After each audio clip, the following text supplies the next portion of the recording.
If you're experiencing issues with the Sims 4 update getting stuck, follow these steps to resolve the problem quickly.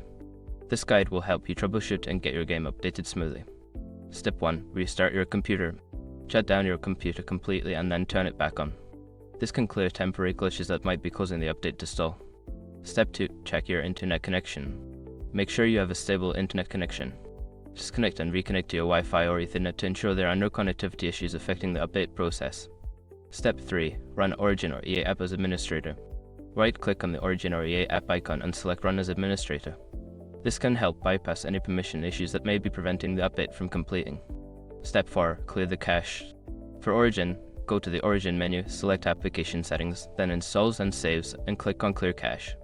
For the EA app, go to Settings and find the option to clear the cache. This can help resolve update issues. Step 5. Repair the game.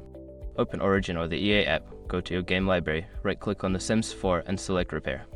This will check for any corrupted files and replace them, potentially fixing the update problem. By following these steps, you should be able to resolve the issue with the Sims 4 update getting stuck. If the problem persists, consider reaching out to EA support for further assistance.